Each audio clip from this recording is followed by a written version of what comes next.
Ici André de Larosville. Bienvenue à vos nouvelles d'ici, édition du 24 septembre. Voici le contenu de l'émission de cette semaine. La journée Terry Fox pour la recherche sur le cancer. Le 8e symposium de peinture du Week-end des Arts. Première édition du Salon du livre de Bonaventure. L'expérience son et lumière, Nova Lumino. Le Centre d'action bénévole Saint-Siméon Port-Daniel. La troupe de théâtre La Descendance de Passepébiac. Le 18 septembre dernier, c'était la journée annuelle pour récolter des fonds pour la recherche sur le cancer. À l'âge de 18 ans, des médecins lui diagnostiquent un cancer des os et lui amputent la jambe droite. Il décida alors de courir d'un bout à l'autre du Canada afin de recueillir des fonds pour la recherche sur le cancer. Ce fut la naissance du Marathon de l'Espoir. Comme à chaque année, la municipalité de Hopetown participe activement à la journée Terry Fox. Plusieurs bénévoles y étaient présents. Nous y avons rencontré une des organisatrices, Mme Linda McWhorter. Aujourd'hui, c'est notre 13e marche Terry Fox à Hopetown. Notre marche commence aujourd'hui à 1h30. On prend l'autobus à 1h15 pour rendre à Chilliwack. Puis on marche de Chilliwack jusqu'à la municipalité de Hope. Puis après ça, l'autobus vient nous rencontrer là pour remporter ici pour le souper ce soir. Nous autres, à Hopetown, ça fait la 13e année qu'on fait la marche Terry Fox. Puis jusqu'à date, on a ramassé 30 000 $ avant aujourd'hui. Nous autres, on travaille fort pour essayer pour les recherches pour le cancer. On a tous perdu quelqu'un proche de nous autres pour le cancer, puis il touche tout le monde. Today, we're having our Terry Fox walk in Hopetown. We are leaving here at 1:30 and beginning our walk in Chilliwack. We're walking from Chilliwack to the municipality of Hope, and the bus will pick us up again, and we're going to come back here for supper. This is our 13th year doing the Terry Fox walk, and up to date, without counting today, we have raised over $30,000 for research for cancer. M. Terry Fox décéda le 28 juin 1981 en Colombie-Britannique, à un mois de son 23e anniversaire. Grâce à cette journée annuelle qui se tient au Canada ainsi que partout dans le monde, plus de 650 millions de dollars ont été récoltés pour la recherche sur le cancer en son nom. Il nous laissa le message suivant. Même si je ne me rends pas jusqu'au bout, nous avons besoin des autres pour continuer. Il faut que cela se poursuive sans moi. Samedi, le 17 septembre dernier, nous nous sommes déplacés à Port-Daniel pour le 8e symposium de peinture du Week-end des Arts.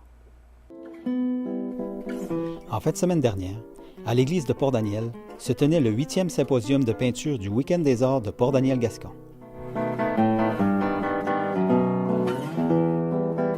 Avant le symposium, il y avait le Week-end des Arts. Ça a commencé en 2000. Et puis, à partir de 2000, aller jusqu'à 2008, c'était le Week-end des Arts. Et puis, ça se passait à Maison-Legrand, puis après Maison Brunet, etc. Et puis, après ça, à partir de 2009, c'était le symposium, la première année du symposium. Et puis, depuis de 2000 à 2009, j'ai été président. Et puis, j'ai fait la promotion un peu du Week-end des Arts, puis du symposium. Mais c'est devenu ce que c'est devenu aussi, avec le temps, puis toute la qualité des présidents qu'on a eus, puis des artistes aussi. Ça a été vraiment formidable là, depuis 16 ans, en fait. Là. On a 17 artistes cette année, dont 2 de la relève. Alors, on en est à notre 8e édition. Il y a quelques nouveautés. On a de la musique sur place là, qui est faite par le guitariste M. Raymond Allard. Il y a des enfants qui sont à l'œuvre en train de faire des peintures de la technique mix sur toile au sous-sol. Et puis, il y a plein de bourlingueurs là, qui viennent voir nos artistes en direct et jaser, discuter un peu avec eux autres. Alors, comme je dis, à chaque année, c'est un genre de rendez-vous de la culture ici où les arts sont accessibles au grand public. Moi, je suis de la région de Québec. Je demeure à Québec même, la belle ville de Québec. Et j'ai étudié il y a quelques années déjà que j'ai terminé mon cégep et mon université en arts visuels. J'ai travaillé longtemps en art graphique et parallèlement, j'ai toujours peint. Mais je fais la différence entre une démarche sérieuse en peinture et comme amateur. Même si j'avais quand même le métier d'illustratrice, je pourrais dire que ça fait à peu près 25 ans que j'exerce le métier de peintre professionnel avec une démarche sérieuse. Ça veut dire une recherche, comment interpréter à ma manière et tout ça. c'est ma 3e visite ici au Symposium Week-end des Arts. Et la façon dont on demande à un artiste d'être président d'honneur, la première des choses, c'est pas l'artiste qui va chercher ça, c'est comme un cadeau qui nous est offert. Et c'est un comité qui se réunit et qui regarde quel est l'artiste qui pourrait représenter les autres artistes, puis aussi représenter la région, bien sûr. Alors, c'est souvent un artiste qui a quand même quelques années derrière lui d'expérience. Et c'est comme ça que ça se passe. Finalement, moi, j'appelle ça une petite douceur de la vie qui nous est donnée. Comme artiste de la relève, on apprend des trucs des autres peintres, on voit ce que les autres font. C'est encourageant aussi de voir que les gens aiment ce qu'on fait en regardant. Puis surtout quand on vient de la région, c'est plus valorisant aussi. 16 ans sans l'avoir manqué aucune fois, c'est quand même... je pense que je suis le seul qui l'a fait depuis 16 ans.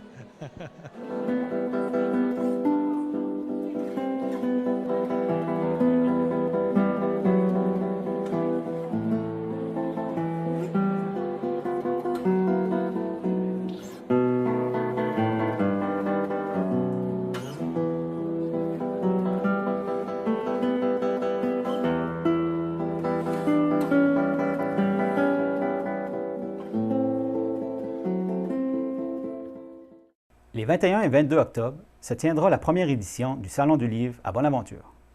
Le 21 septembre dernier, nous étions présents à la conférence de presse sur le lancement d'une première édition du Salon du Livre de Bonaventure. Des initiatives comme celle-ci se doivent d'être reconnues et appréciées. Je tiens à féliciter l'équipe des loisirs pour son dévouement et toute l'énergie consacrée à l'organisation du premier Salon du Livre de Bonaventure. Bien qu'elle soit efficace, celle-ci ne pouvait réaliser seule un tel événement. C'est donc avec un comité de bénévoles fous de la lecture et des livres que nous pourrons offrir à la population de Baie-des-Chaleurs un salon du livre axé sur la famille. Une activité de ce genre ne peut se faire sans partenaire. Sur un budget total de 15 500 $, la Ville et le ministère de la Culture et des Communications, avec M. Steve Arsenault ici présent, par l'entente culturelle, se partagent un investissement de 10 000 $. Pour compléter le budget de fonctionnement, la Ville, en plus d'offrir les services de son équipe, injecte à même son budget dédié aux opérations de loisirs une somme de 5 000 $. L'orientation prise par la Ville est de créer un calendrier d'activités présentant une activité majeure par mois sur le territoire de la Ville. Je peux dire que jusqu'à présent, c'est mission accomplie. Nous souhaitons inviter les 21 et 22 octobre prochains toute la population de la Baie-des-Chaleurs et même de la Gaspésie à notre tout premier Salon du Livre de Bonaventure. Si par ce salon, nous pouvons créer, ne serait-ce qu'un soupçon de curiosité chez nos jeunes, nous pourrons dire que nous avons atteint notre objectif. Si cette curiosité, développée par nos enfants, leur permet d'inventer, de créer, de questionner et de développer l'aspect critique de leur caractère, nous pourrons alors laisser notre place comme développeurs de notre société. Il était une première fois un salon ouvert grand comme un livre qui se tiendra les vendredis et samedis 21 et 22 octobre prochains au Centre Bonaventure de la Ville de Bonaventure. Vous y retrouverez nombre de conférences, de rencontres, de tables rondes et d'auteurs pour tous les goûts, tous les âges, tous les types de lecteurs. Plus de 35 kiosques de regroupement d'institutions seront sur place pendant les 2 jours. Lancement de livres, conférences thématiques, expositions d'œuvres d'art réalisées par les groupes d'art plastique de l'École aux 80 de Bonaventure et plusieurs autres surprises vous y attendent. On débute le vendredi matin dès 7h30 avec un déjeuner littéraire animé par Stéphanie Gauthier, qui accueillera 6 intervenants qui viendront nous partager leur amour de l'écriture, mais aussi nous donner leur coup de cœur de la rentrée. Vous êtes tous invités à venir casser la croûte avec nous pour écouter ces échanges et noter les titres de vos prochaines lectures. Suite à ces activités, les élèves de l'école primaire François Thibault pourront, en plus de venir voir ce qu'est un salon du livre, assister à plusieurs conférences spectacles, dont ceux de Jean-Marc Hamel avec Presto et Balthazar, Nadine Poirier et Roger Dubé et son personnage de Geronimo Stilton. Pour les plus grands, il y aura une activité de Scrabble duplicate, 2 tables rondes sur des sujets à déterminer, une conférence de Mme Alberte Dugas sur comment et pourquoi se reconnecter à sa vie, ainsi que les petites histoires derrière ces histoires de Mme Micheline Doff.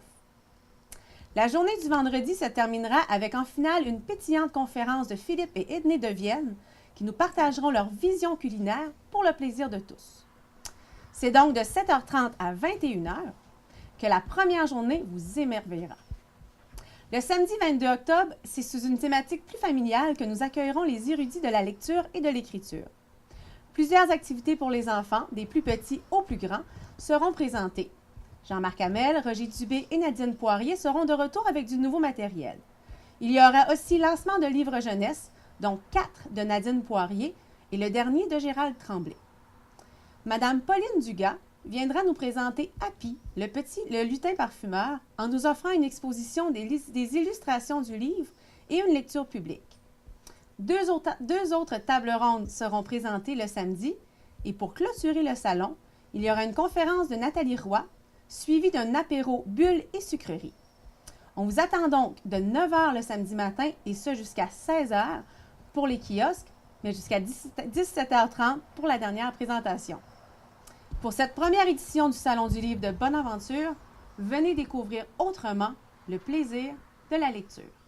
Bien, il y a quand même pas mal d'auteurs gaspésiens. Là, si on regarde Céline Arsenault, José Kaltenbach, François d'Apollonia, qui est le conjoint de Céline Arsenault, James McInnes, Hélène Poirier, Roxane, Richard et Léonard, Cathy-Édith Lacroix, Passe-Pébiac, ensuite, Nadine Poirier, qui est originaire de Bonaventure, mais qui habite à Trois-Rivières. Quand même. Mais j'ai d'autres livres aussi d'auteurs gaspésiens que je n'ai pas actuellement, soit qui sont sortis ou qui sont en prêt de documents, prêtés, c'est-à-dire. Rappelons que le lancement de cette première édition du Salon du livre de Bonaventure aura lieu les 21 et 22 octobre. Un rendez-vous pour tous les âges. Nova Lumina à Chandler, un réel succès. Nous y avons rencontré la directrice générale. On est très contents. On a eu une très belle saison 2016, d'autant plus que c'était une première saison avec, je pense qu'on avait beaucoup d'attentes de la part du public, de la part évidemment des bailleurs de fonds et tout ça. On a fini la saison, en fait, actuellement, on a eu plus de 26 000 visiteurs depuis le 16 juillet.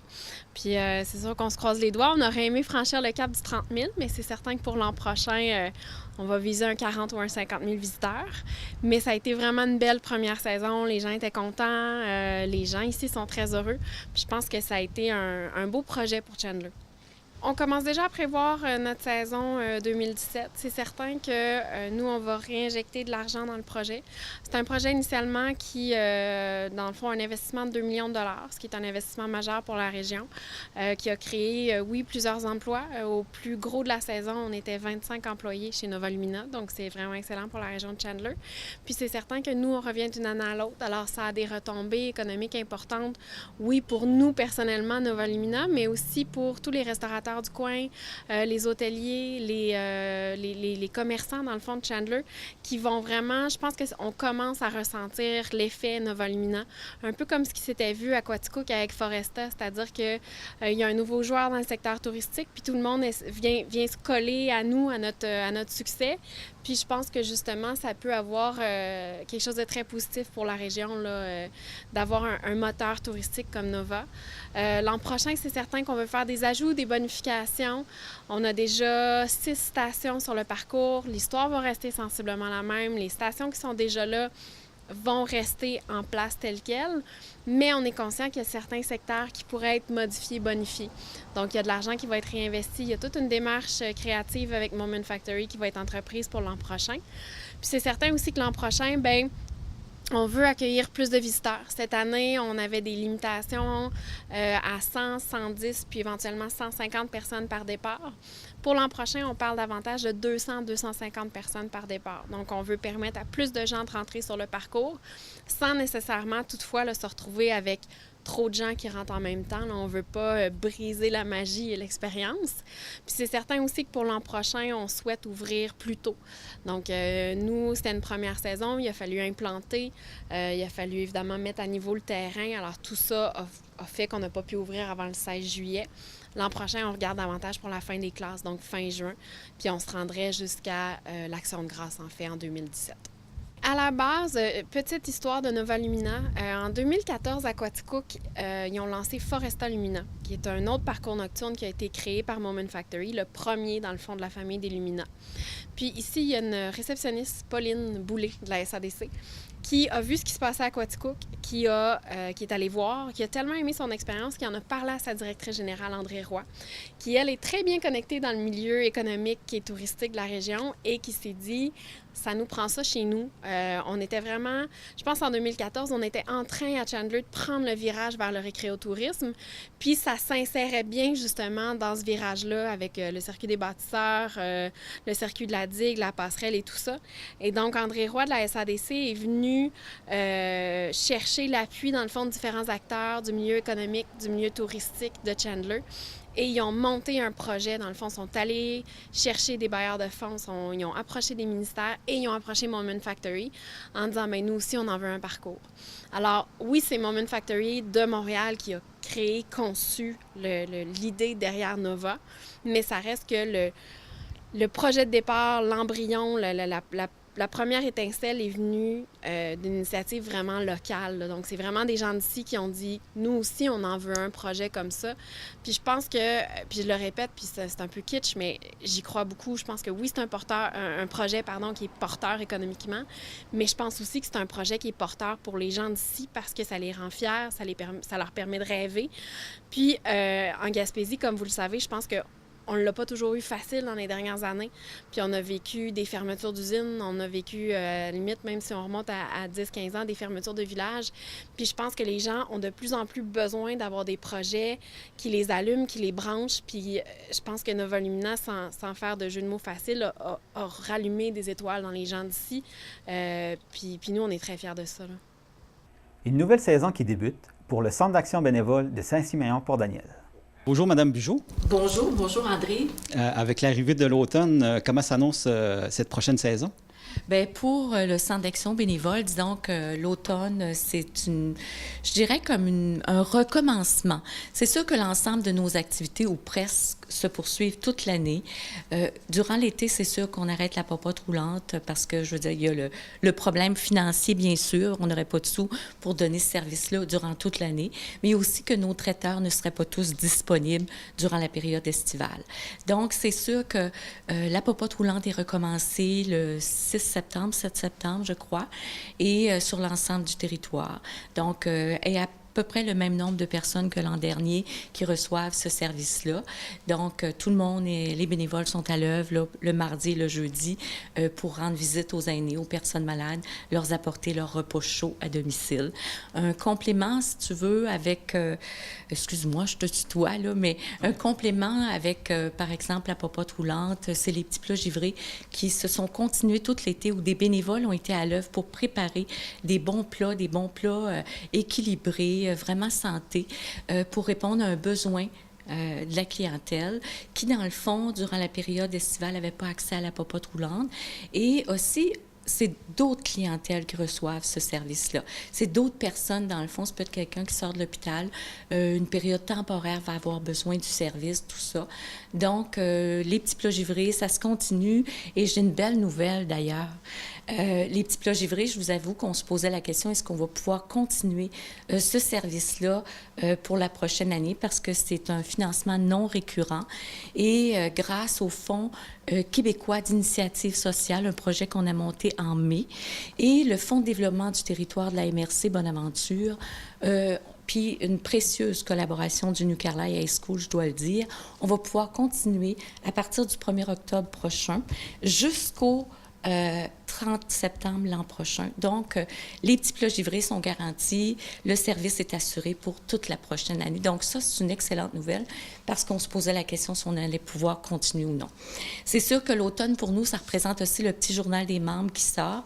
C'est un petit journal qui, dans le fond, s'adresse à nos bénévoles, aux personnes qui utilisent les services, à nos partenaires aussi. Donc, il est très coloré, il est très automne, tout ça. Donc, beaucoup d'informations à l'intérieur de ce petit journal-là. Et moi, j'aimerais parler, André, si tu me permets, du recrutement des bénévoles. Nous, c'est sûr qu'on a tout près de 200 quelques bénévoles très actifs sur le terrain, mais on manque toujours de bénévoles, malgré tout ça, parce qu'on a une population qui est vieillissante. On doit aller chercher des services, des fois, vers Rimouski, tout ça. Donc, du côté de l'accompagnement transport, on a besoin de bénévoles. C'est sûr qu'on a un processus à faire quand on veut devenir bénévole. On doit aller venir ici en entrevue avec... on a une personne à la gestion responsable des bénévoles qui est Mme Lisa Garand, qui est chez nous un jour semaine. Donc, il y a une entrevue. C'est sûr que si on va vers un service, on veut s'impliquer dans un service où on a à travailler avec des personnes vulnérables, donc on a tout un processus de filtrage à faire. Et ça, c'est pour protéger tant la personne que protéger le bénévole, protéger aussi le centre d'action bénévole. Donc, où on manque de bénévoles, vraiment, c'est du côté de la popote roulante. Je dirais aussi du côté du répit pour le petit bonheur, le service de soutien parental, en accompagnement transport aussi, et je dirais aussi dans les cuisines pour les petits plats givrés. Donc, si des gens là nous écoutent, qui aimeraient s'impliquer dans leur communauté, on aimerait vraiment ça qu'ils prennent contact avec nous au Centre d'action bénévole, au 752-5577, et Mme Lisa Garand va entrer en contact avec eux, à prendre rendez-vous avec eux et passer une entrevue, voir vraiment leur intérêt, tout ça. Et je vous dis que, tu sais, dans le fond, ça peut être de donner 1 heure de son temps ou 2 semaines. Par exemple, dans les cuisines, on a une rotation pour les petits plats givrés. On a une rotation des équipes de 2 bénévoles. Puis ils reviennent comme aux 3 semaines, 1 mois. Donc, c'est pas trop exigeant. C'est un 4 heures 1 fois par mois environ. Au niveau de l'accompagnement transport, on y va selon les disponibilités des gens aussi. Donc, c'est vraiment d'y aller avec ce qu'on est capable de donner comme personne, avec ce qu'on a le goût aussi de s'impliquer, parce qu'on sait que faire du bénévolat, ça peut être engageant, ça peut être demandant. Donc, c'est drôlement important de faire du bénévolat qu'on aime, puis dans lequel on est bien. Parce que souvent, on a travaillé toute sa vie. En fin de carrière, des fois, on est un petit peu essoufflé, tout ça.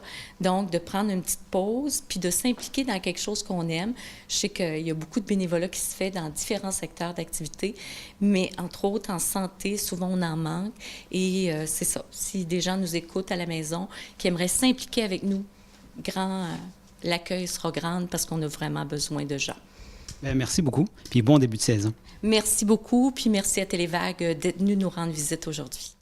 Nous avons rencontré M. Wilfrid Joseph pour nous parler d'un autre grand succès en Gaspésie cet été, la pièce de théâtre Les Belles-Sœurs. Qu'est-ce qui expliquerait, d'après vous, le grand succès de cette pièce cet été? Je l'attribue d'abord au talent de ces comédiennes-là, parce qu'ils avaient du talent, ils ont du talent, parce que la moitié des comédiennes, c'est-à-dire ils sont 15, donc 7 ou 8 des comédiennes, n'étaient jamais montées sur scène. C'était la première fois. Par contre, il y en avait d'autres un peu plus aguerries, celles qui avaient fait du théâtre avec moi pendant au secondaire ou qui ont fait du théâtre par après, qui faisaient partie de la troupe La Descendance. Là. Bon, les autres, ils avaient plus d'expérience, mais en général, je crois que c'était des comédiennes, ils avaient un talent.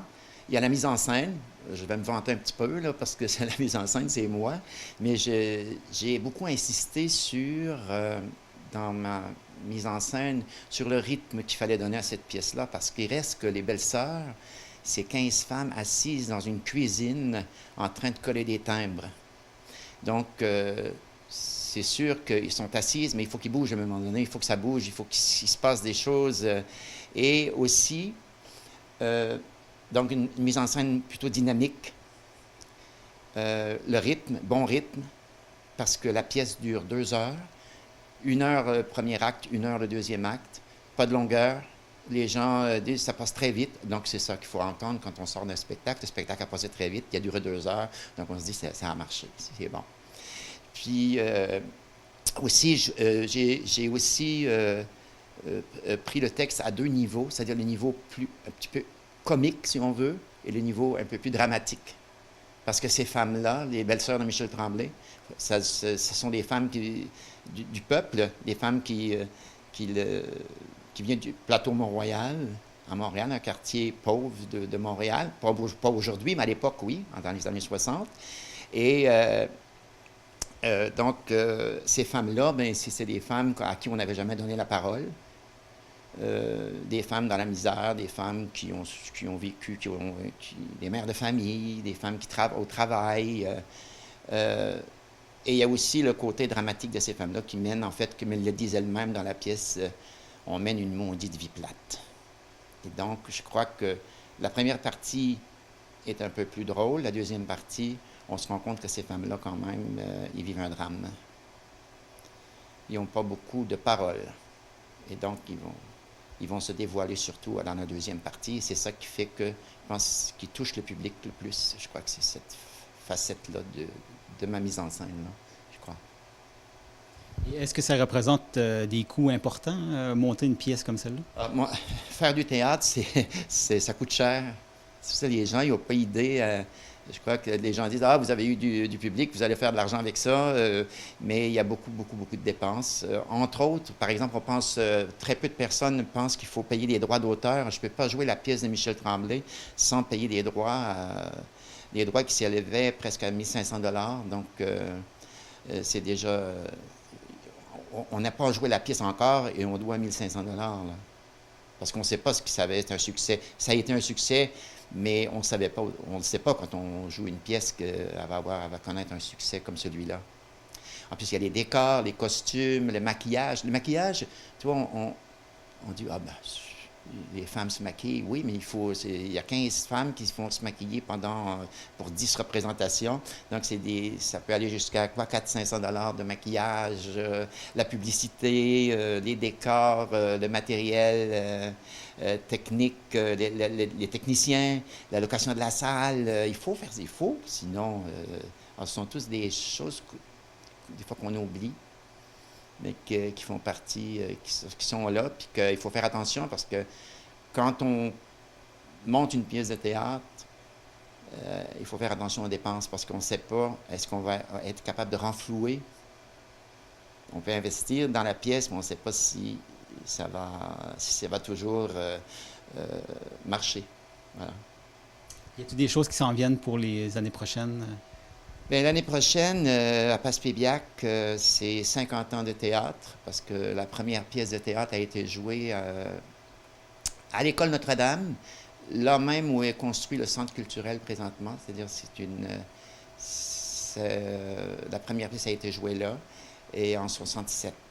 Donc, ce qui le calcul est facile, on est en 2017 l'an prochain, donc 50 ans de théâtre, et 25 années du Festival du Trac l'année prochaine. Le Festival du Trac date de 1992, premier festival, et la première pièce de théâtre en 67. Donc, 50 ans de théâtre, et dans les 50 ans de théâtre, on va rentrer aussi les 25 années du Festival du Trac.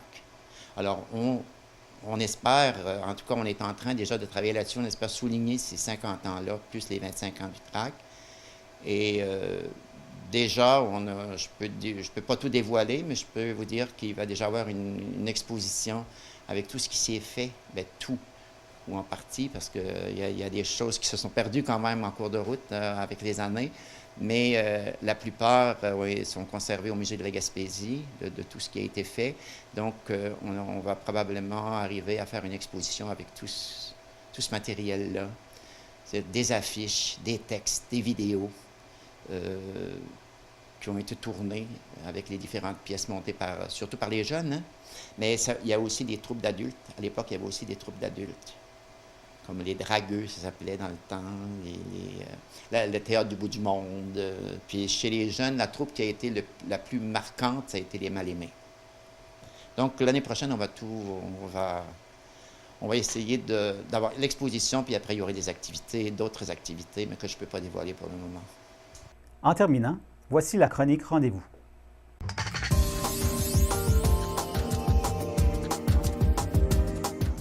Le Club des 50 ans et plus de Bonaventure soulignera la journée des aînés avec des jeux et un souper d'antan le vendredi 30 septembre dès 13h30. Bienvenue à tous. Une soirée dansante est organisée par le Club des 50 ans et plus de Saint-Pédis samedi le 1er octobre à 20h30 au centre communautaire.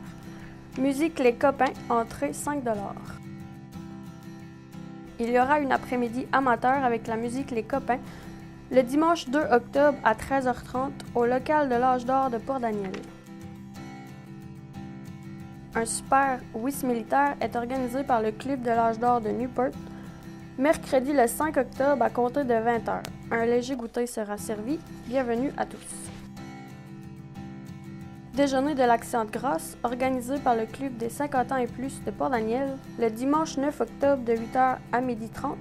coût 6 $ adultes et 3 $ pour les enfants de 12 ans et moins. Un gros whist militaire aura lieu le vendredi 21 octobre à 20 h au Centre multifonctionnel de Gascon. Bienvenue à tous.